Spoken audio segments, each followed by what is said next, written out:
Your secret's safe. All right. So we are going to be on chapter 5, unity, the sense of belonging. And I'm going to make just kind of a quick announcement before I forget, which I might do at the end because sometimes we just wrap up and I forget to say stuff.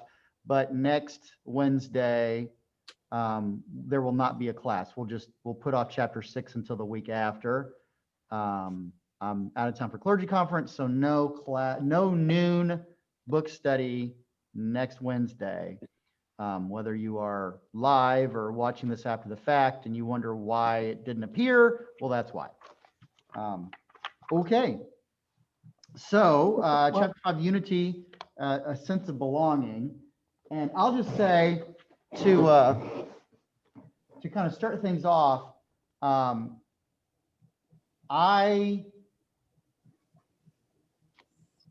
and this is the second time I've read these first few chapters. We're getting about to the end of what I've read already.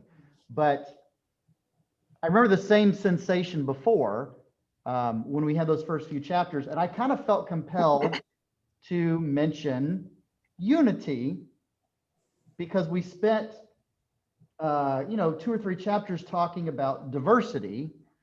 And it was kind of as just sort of a blanket good. And I always, when that's brought up, especially in terms of the church, I always feel a little nudge internally to not discount diversity, but to say our diversity is good when it's founded within our essential unity. That without unity in Christ, how can we be his body? And even using the cellular metaphor from before about the cells working in concert together, no matter how different they looked under a microscope or their very specific, unique functions. But the cell that kind of operates completely on its own is the cancer cell or the parasite or whatever. And so I think I closed off last week, kind of circling back around. And if I knew that this chapter was coming and I remembered that, then maybe I wouldn't have felt quite so compelled because he's going to, resolve all my concerns. But I say that because, based off of my age, I've been having the concept of diversity as a good in and of itself presented, through school or, entertainment or whatever, almost all of my life. And that is perhaps a corrective where the pendulum had swung too far before, where, diversity was either not valued enough or it was overtly rejected or it was a problem or whatever it might be. But anyway, I've, as someone within my age group, I kind of feel like the pendulum has swung to the other side and needs to kind of center back again. And within any discussion of the goodness of diversity, always look forward to that balance of our essential unity as well, whether we're talking about the body of Christ, whether we're talking about, our nation, whether we're talking about family structure, whatever it might be, that diversity for diversity's sake can be good, but there's more of a neutrality maybe, because without a sense of unity, what makes us different and unique isn't always able to be brought to bear in a constructive or positive way. And interestingly enough, I think when you focus on the goodness of diversity too much, you can actually make that diversity a cause for disunity, because now your uniqueness is so all-encompassing, we almost lose the ability to connect with one another because we are, all that we think about is a difference. Well, and yet there is so much alike. So by maintaining that balance, I think we have the better shot at appreciating the benefits and the blessings and the goodness of that amazing diversity, because we see the ways in which that diversity deepens and enriches something rather than works against it, if that makes sense. And that could just be a Up to a personal, point. kind of Up a to a personal point. thing. Up to a point. Certainly, if we have diversity in its extreme, there's a lack of cooperation. And if you don't cooperate, you don't get anything done. Yeah. So I would favor cohesiveness, togetherness, more so than diversity. Right. Yeah, I agree. I agree. That's what Father David was saying, Yeah, that, just different words. No, he Yeah. wasn't. He was stressing maybe a 50-50. And well, no, not necessarily a 50-50, but just whatever the balance happens to be. So something can be in balance and not necessarily equal. You know, that's kind of like, you know, if I'm on a teeter-totter with a kid, our mass is so different that if we want to be in balance, we're going to have to change the distance we are. One of us is going to have to change the distance from the fulcrum, but without changing the mass, we can still make that balance. So Yes. I would say the diversity and the unity, it's not necessarily 50-50. I'm not going to even hazard a guess what the proper percentages would be, but I'm pretty sure it's not 100% and 0. No, it can't be. And probably in reality, Not healthy. it slides back and forth all the time. If everybody is really working toward community and unity. The problem is lots of times there isn't that agreement for the community or the unity. It's more, well, the age that we're in, what's in it for me. Yeah. And so then it gets out of balance. You know, and I think something that's lost in this is that they are not oppositional. They're not contrary positions. The opposite of unity is not diversity, and the opposite of diversity is not unity. They are distinct, but there is at least the overlap of interrelatedness where it shouldn't have to be considered as an either or thing. Exactly. Because it's just not quite the same thing. You can have diversity within unity, you know, as long as you're defining your term in a particular fashion. Yes. Exactly. You don't have to define them as being antagonistic towards each other. No. And again, the very model of our bodies as presented through these last chapters, this one in particular, is, I think, an example of that. There is an essential unity despite, or maybe not even despite, there's an essential unity that almost is impossible to have without the diversity. You know, we are not the single-celled organism. We are this diversity of cells and tissues and organs and processes. And remember, I alluded to it, I think last class, the class before, and he actually says it explicitly, like the billions of cells that are part of our body that actually don't share DNA because they're like bacteria and stuff. The human biome, we're actually kind of like a little community colony where this massive number of cells within what we consider ourself isn't actually us, but it's like our cooperative bacterium. And we wouldn't live. You know, we couldn't digest our food. We might not be able to bring in the oxygen, you know, on and on and on. And the unity of life is dependent then on this measure of diversity. So again, I just think it's an easy thing to make it either or, and it shouldn't be. And if I've got some personal twitchiness and want to talk about unity more than I do diversity, then, you know, Dr. Brand kind of covers the whole bases, and this chapter, I think, balanced everything out. That, you know, if there was ever a risk of it being out of balance, it, you know, all we had to do is be patient. All right. He illustrates that really well when he talks about the example when he almost hit a something in the road, and the body threw itself out of balance in order to deal with the circumstance. But then as the need evaporated or went away, Yeah. then the body brought itself back into balance. But it was that out of balance was needed for the moment. Sure. Sure. And that concept, homeostasis, which is that, you know, kind of balance where you find an internal balance where things can operate most efficiently.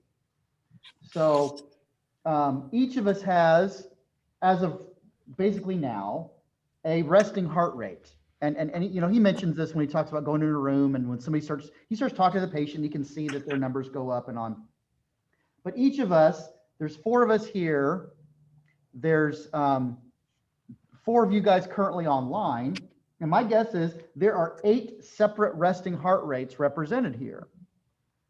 You know, from, you know, it might be around 60 all the way to maybe even up to the 70s or 80s.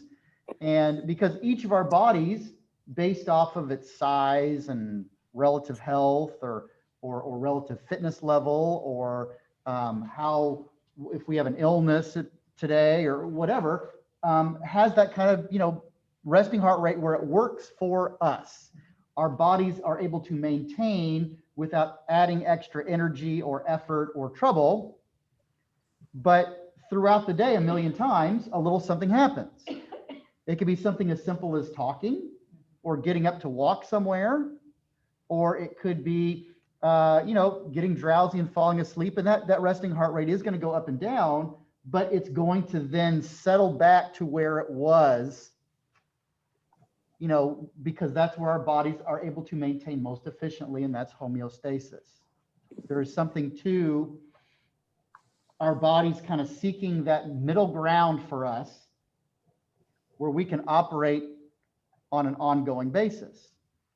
We're not always in fight or flight, nor are we always half asleep. We spend, you know, a lot of our time just kind of there.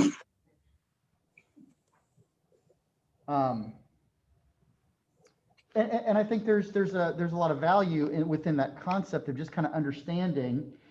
And we see this as sort of a universal principle that, you know, it's kind of following, you know, Newton's laws of physics, that, you know, whether it's bodies that are in motion to stay in motion or bodies resting to stay at rest, wherever you are, you kind of develop this homeostasis, and it takes energy into the system in order to change that.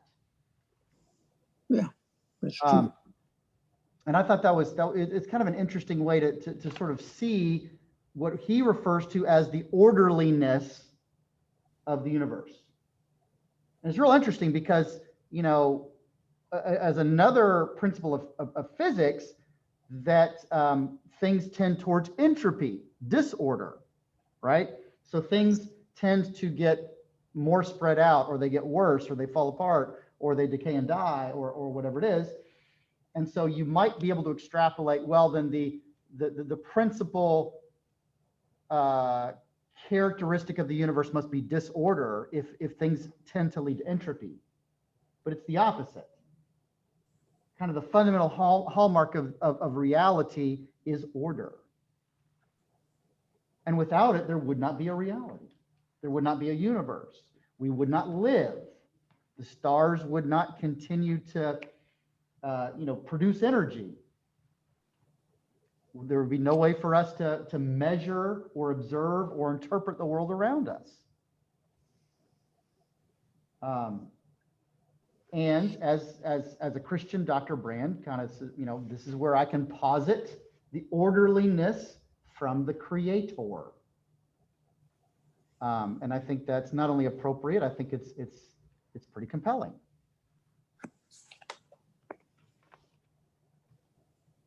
All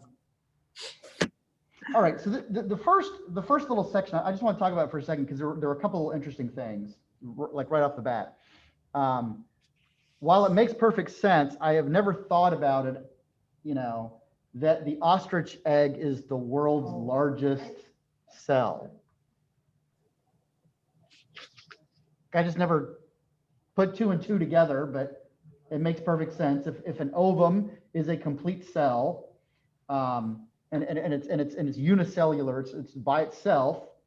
Well, I think of, you know, like a mammalian, a mammals, a primates maybe, but chicken eggs are the same thing. And if a chicken egg is the same thing, well, an ostrich is like a big old chicken. And that's, you know, we think of cells as being microscopic, and obviously the vast majority of them are, but the exact same structure to be found in something. And if you've ever actually been around an ostrich egg, and they're huge, they're huge. And to think that that monstrosity is a single cell, just like all the, you know, innumerable cells within us. Anyway, I just thought that was kind of a fun little factoid. And then a somewhat sad dissection of a fertilized egg that I wasn't real fond of, but it was very interesting when the disconnected cardiac tissue that's first just spasming because it has nothing to regulate it. But you have these little cells vibrating and these little cells, and then what they all come together. And I thought that was pretty neat. And he likens it to fireflies, you know, kind of flashing in some sort of synchronous display. Have you ever been walking with someone and you suddenly pay attention to the fact that you are in step? Yeah, you strive to be in step. Well, the thing is, if you don't try to do it, you're going to do it. And if you try to do it, it's actually a little more difficult because you're thinking about it. But if you'll just walk with someone, it'll happen kind of on its own. Like you're very subtly, and maybe it's subconsciously, but your brain just sort of figures out what the pace ought to be, and everybody just kind of sort of matches up. Like if you could watch yourself on video later, you'll see that within seconds, your body just makes these tiny little adjustments, and all of a sudden, you guys are just boop, boop, boop, boop. But if you were to walk with somebody and look at them and try to do it, you'd have that little hop step where you're trying to figure it out. And it's funny that our concentration actually makes it more difficult because the natural subconscious setting is to work together.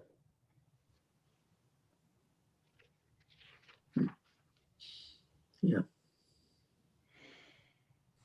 All right.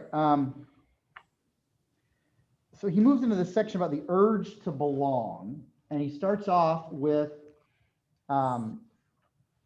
just how significant the body's own cells take belonging so seriously, using the illustration of an organ transplant. So I don't think any of us have had an organ transplant, right? I don't think so. Do you know people who have? Any Yeah. long-term transplantations? Yes. Okay. We don't. So what was it like? For somebody who had a long-term transplantation, what is it like? I know they have to take powerful medicine every day of their life. Yeah. And sometimes there's complications, and it's a constant battle to stay well. Right. Yeah. I had a parishioner in South Florida, and she was she's the recipient of a transplanted kidney, like for 20 something years. And you kind of assume, at least it sort of makes sense, that after a while, it kind of works itself out. Yeah, I would think so. But it doesn't. It never will. No matter how long that organ is in there, functioning well, doing its job, not causing any trouble, you give your immune system any chance and it will attack it as though your life depended on it. And in reality, your life depends on it not attacking it. It doesn't belong to the, it's a strange thing. Yeah. It doesn't belong to the body. So, and this has happened since, Dr. Brand's medical practice and, perhaps even after his death, but kind of the sort of cutting edge field of transplantation is through stem cells. And especially the patient's own stem cells, a stem cell which is sometimes referred to as being pluripotent. Pluripotent meaning a stem cell can be programmed, so to speak, into developing into a different kind of cell. Like it's sort of a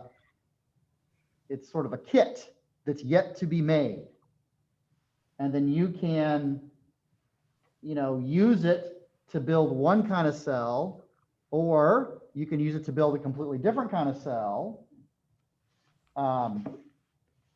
And with the thoughts of, perhaps growing some of these transplantable organs from the person's own cells.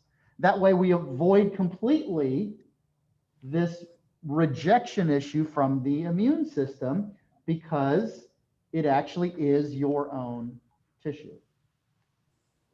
And we're not there yet, except in very, very small, very modest things. But that's kind of like the direction they're really hoping for. And what would happen if people who needed a new body part could get it with no threat of rejection from the immune system? It was actually yours. Father David, we had a friend that had throat cancer. He's now passed away, but it was amazing to me. The cancer wrapped all around his throat. And so they had to take all of that tissue out, and they took a flap from his wrist and rebuilt the throat. And how the doctors knew that the flap was taking was the hair on the arm grew in his throat. Yeah. But then Gross. then the tissue knew that it was no longer an arm. It knew it was in the throat, and the hair went away. Wow. Wow. So that is, that's amazing when you think about it. It is amazing. I couldn't believe it when he was telling us how the doctors told him this process would develop. But it did. And he got through that part of it, but the cancer had spread to other part of his bodies and he succumbed. But Well, what an amazing. isn't that amazing? And again, I attribute that, sort of partly to the creativity and ingenuity of this technological process and the research and everything, but just the amazing potential and resiliency of our own bodies. Yeah, but look at that in terms of what God created. And only God could create something that was our arm tissue, but if it needed to be tissue someplace else in our body, to give the doctors the wisdom to have transplanted it someplace else and experiment with it, and then have it to know that it becomes a different type of tissue in our body. Yeah. Only God could do that. Well, the psalmist writes that all the heavens declare the glory of God, but the smallest parts of our bodies declare the glory of God. It is that amazing creativity and the intricacy, the essential order rather than disorder or randomness, like we kind of talked about a little while ago. I'm a huge fan of the author J.R. Tolkien, and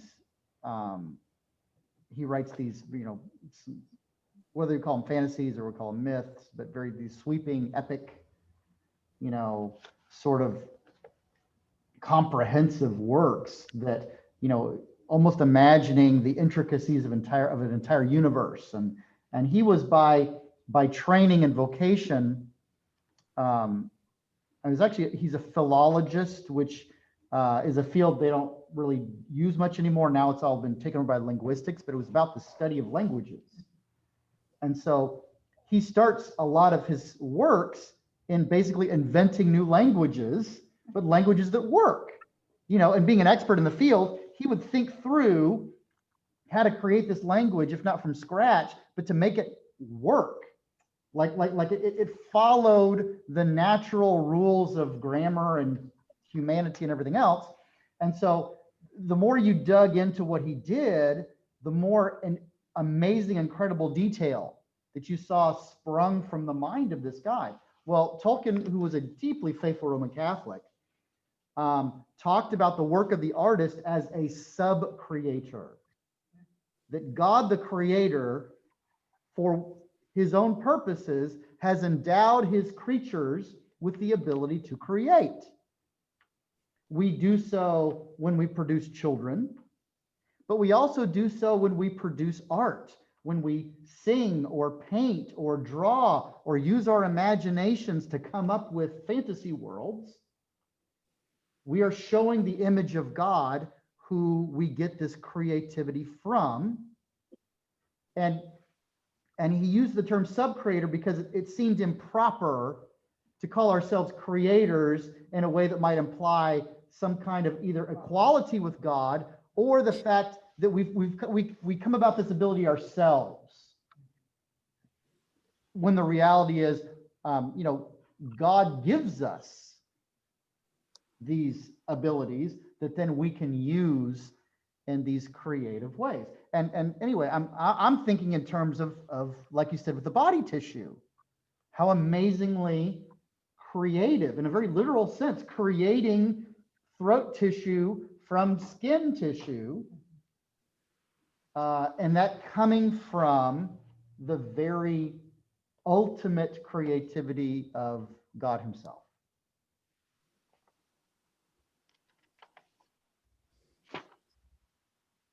All right, what else about these first couple of pages, this first section?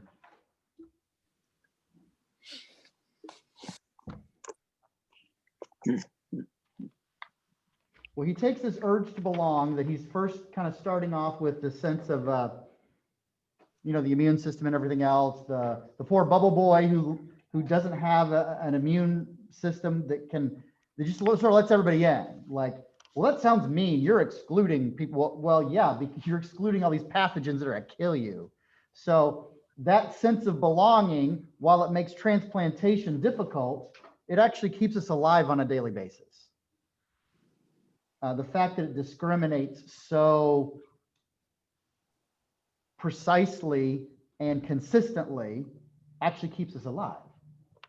But that belonging, does that DNA belong to me or not, and how important and critical that is, he then relates to belonging within the DNA of the family of God.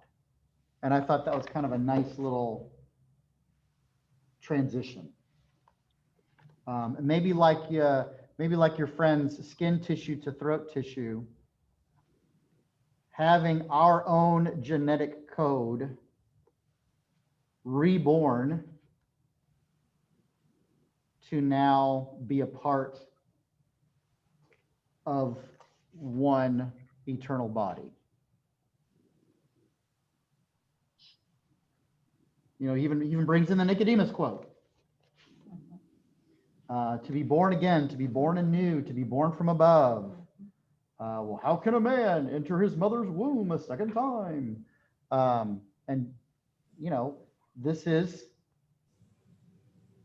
Jesus basically saying our nature will be made new. And whether we want to think in terms of poetry or genetics, to be called a new creation, as Paul will mention several times, to be made of one body and members of that body.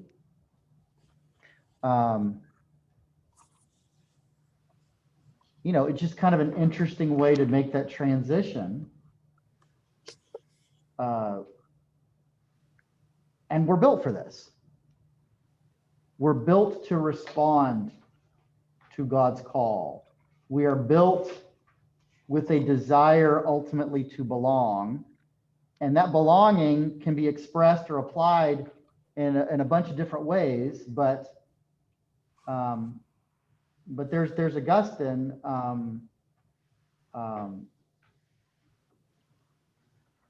my heart is restless until I find my rest in thee. We're, all the ways that we can look for belonging, but we'll finally find it, its consummation in unity with God. This is kind of circled around. You're talking about unity and diversity to begin with, and first sentence in the third paragraph, in a healthy church, unity trumps diversity. Yeah, okay. Yeah, that diversity is present, but it's not at the center stage. So let me talk a little inside baseball here. This is kind of clergy stuff.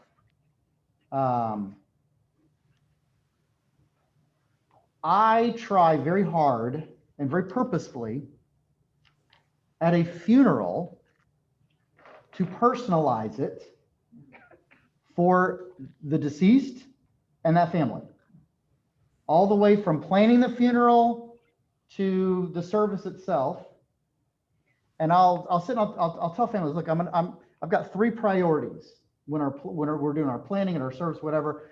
It's my hope that we're going to glorify God, we're going to honor the deceased, and we're going to bless the friends and family.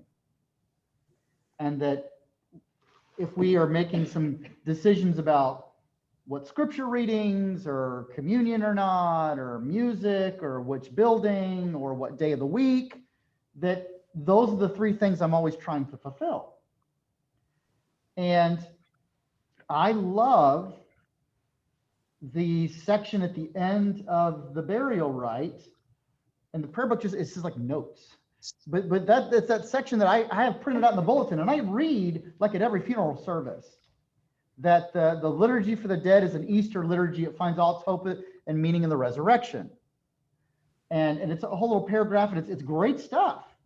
It's got that beautiful line about the joy we have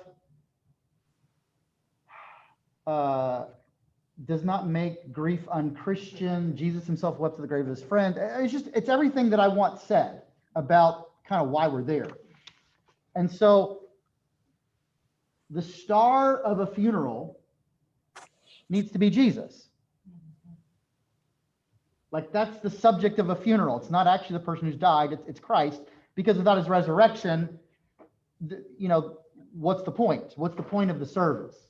And it's also one of the reasons why I always kind of silently cringe a little bit when people talk about, I want the service to be a celebration of life, because I get it.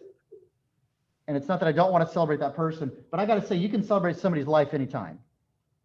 Why are you gathered on that one particular day? It's because they're dead. You could celebrate their life at a birthday. You could celebrate their life on a Tuesday, but that service has a purpose, and in their death we can celebrate their life. But to me, it's just like it's a priority thing. But anyway, I'm going afield. Because Jesus is the star of the show, the prayer book could be used to make the service almost anonymous. Oh, Jesus is the star, then it doesn't matter who died. Well, I mean, you could do it that way, honestly. If you just follow the service very strictly, you could do them in a way that every funeral looked and sounded the same. I have chosen to not do that because I think with Jesus maintaining this, the central part of the reason is expressed through a particular person, a particular life, a particular occasion, a particular family. And so it doesn't change the ultimate reason, but it's just expressed uniquely in this situation. Because we're not here for just anyone, we're here for this person. Jesus wouldn't leave that person out of it. Well, you know, since he's willing to leave the 99 sheep for one, then the uniqueness of this individual must mean something. And so that's where I try to personalize stuff. Even when I preach, I try to keep the resurrection central, but I try to apply it and explain it and demonstrate it through a particular life or the circumstances or the grief or whatever. And that's just always struck me as a way to balance that. And I've been to funerals where it's just all about the person, and I have walked away feeling a little empty. Because ultimately, without the cross, it's just it's sad and it's happy, and as much as we try to celebrate that life, I walk away with a sense of, but now that life is gone. Yeah. But if we have a service that's so resurrection centered that you don't see who that resurrection is applying to at this time, then I can walk away and it feels very abstract. Like, oh, that was a lovely service, but I'm not sure who it was for. So is there a balance that can be met? And maybe we're back to the unity diversity balance, but through the uniqueness of that particular life, through a witness and testimony, through their relationships and their loves, or even through their method of, you know, how they died and the sort of grief or the sort of circumstances, that unity of the hope of the resurrection is then applied more specifically because it's applied personally. And I hope that makes some kind of sense. It works in my head, but sometimes I don't explain it well.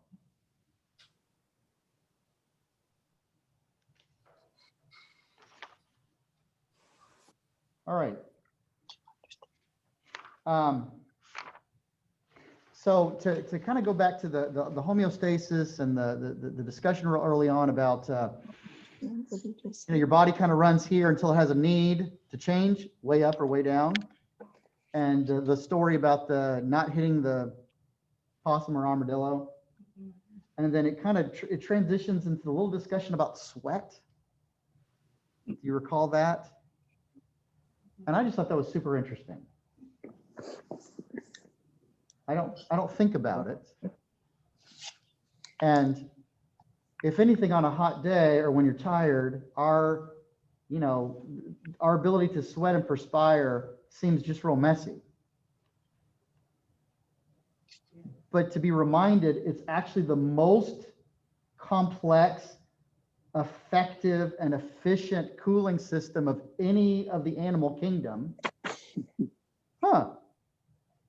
Well, all right then. Yeah.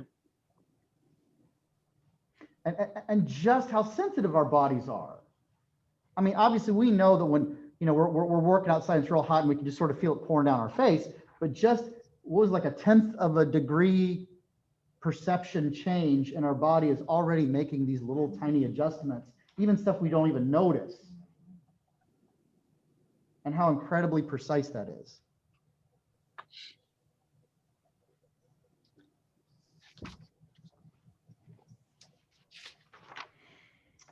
All right, what else?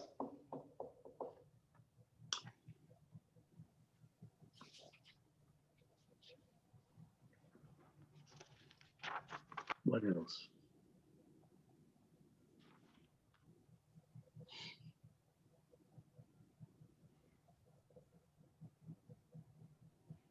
Well, if we've kind of worked through the bulk of the content part, then that's going to bring us to this last story. And again, he's going to end with a personal story. It's going to be about someone. And in this case, it's this guy, John. So what's so compelling that it's worth closing off a chapter about biological unity with this guy, John? At first, he was mean He was mean. Now, why was he mean? because of the disfigurement.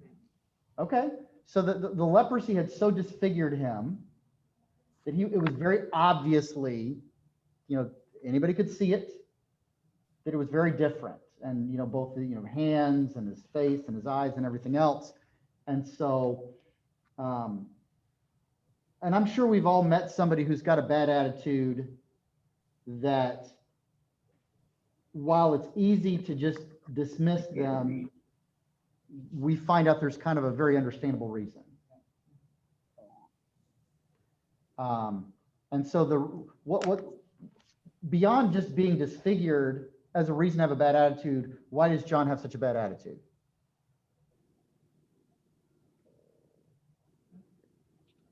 I think he's experiencing a lot of rejection because. Yeah. Yeah, Right. So because of his disfigurement, he's been rejected so many times. He just has this kind of built-in, I'll reject you before you reject me. yeah, right. And I'm assuming we've met people like that.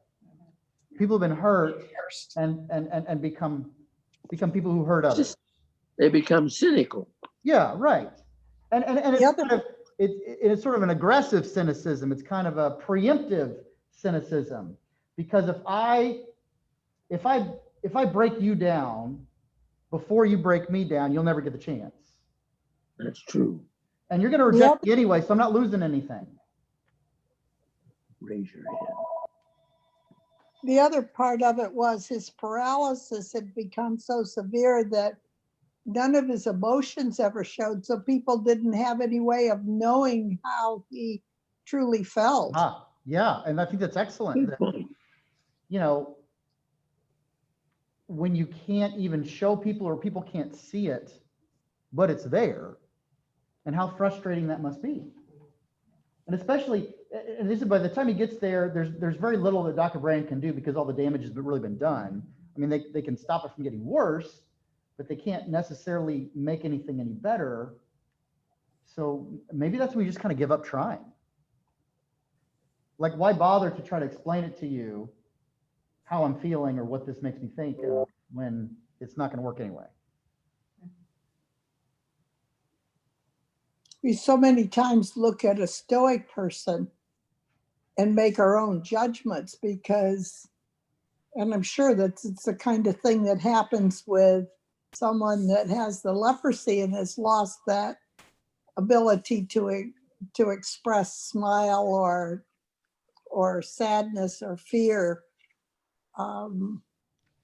You put your own feelings into it. People put their own feelings into it rather than what the person feels. Yeah. All right. So he comes, he's got people who are accepting him because, I mean, an awful lot of them are like him, and the disease process is stopped, but he still has a terrible attitude. Just being in an accepting place, that has not changed this guy. Do you recall what actually does? Has to take him to church. But even before that, Oh, okay.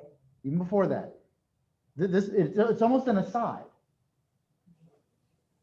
But even before he goes to church, it's a particular person. I think it's Dr. Brand's mother. Yes. And for some reason, she just kind of had an affinity for the worst of people. Uh-huh. And so Underdog. she just kind of latched onto him. Marion? He took communion. Yeah, he did take communion, but even before that, it's the mother who brings him to Christ, and it's just because she just has this kind of maybe odd stubbornness about loving unlovable people. And he doesn't take real long to talk about it. It's only a couple of sentences, but it's his mother who kind of never takes his rejection as a rejection And eventually that does something. And he becomes a Christian, I think, through her loving persistence. But even that doesn't make him a super duper swell guy. He's still very bitter. He's still bitter and still maybe a jerk. So now, what makes what is the life altering change? What's the moment that happens? And you guys mentioned church.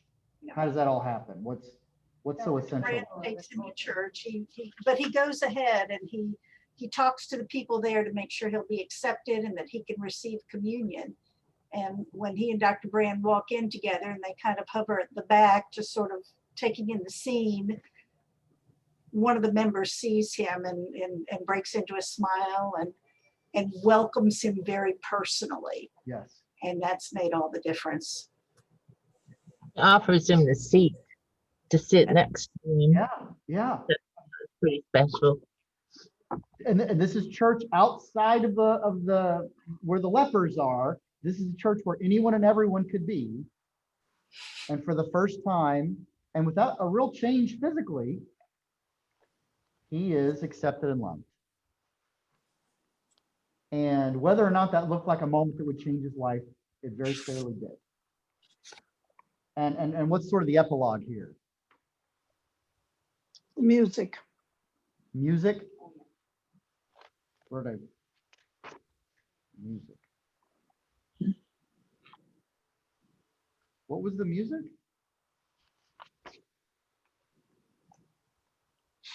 Oh, later on, Dr. Brand visited the factory. Yeah. I think music was the guy in the last chapter.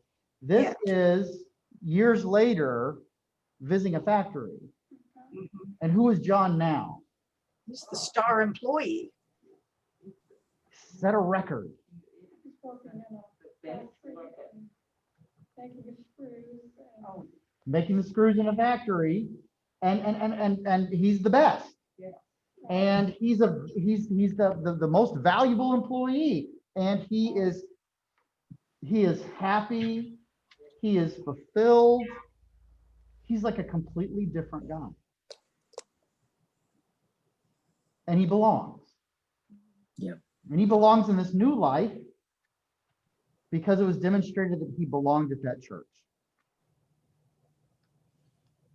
And he belonged in the body of Christ because Dr. Brand's mother refused to let him be a jerk and leave everyone else alone.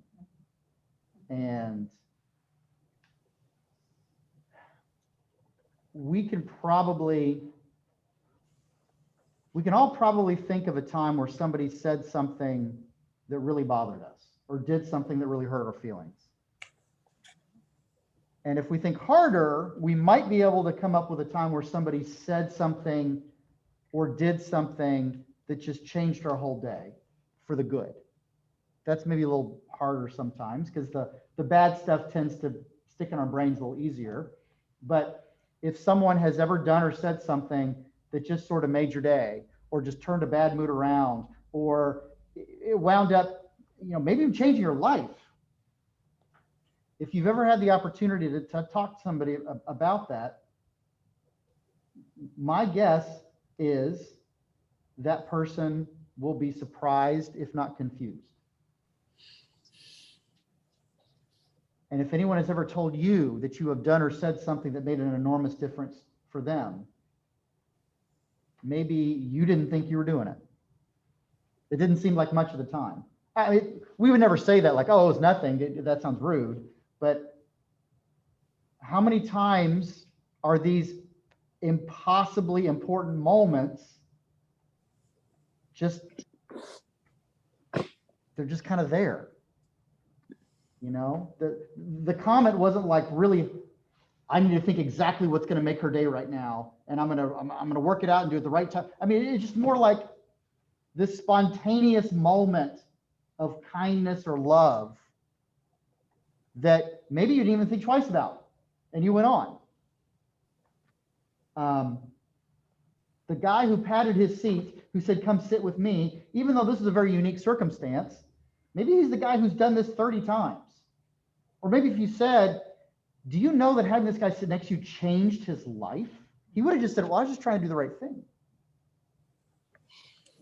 And I bring that up to say, you don't know when a simple word or comment or action could make absolutely all the difference to someone else, for good or for bad. And just how amazing it is to consider. One little act of saying or showing that somebody belongs, and you just don't know what that could mean.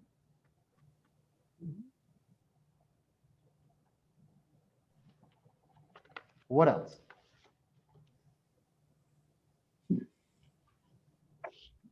All right, well, I think we have covered chapter 5 then. And so we will move on to chapter 6. And as long as we're good with a chapter at a time, we'll keep that pace. But at some point, if you guys want to start adding or combining or whatever, we can do that.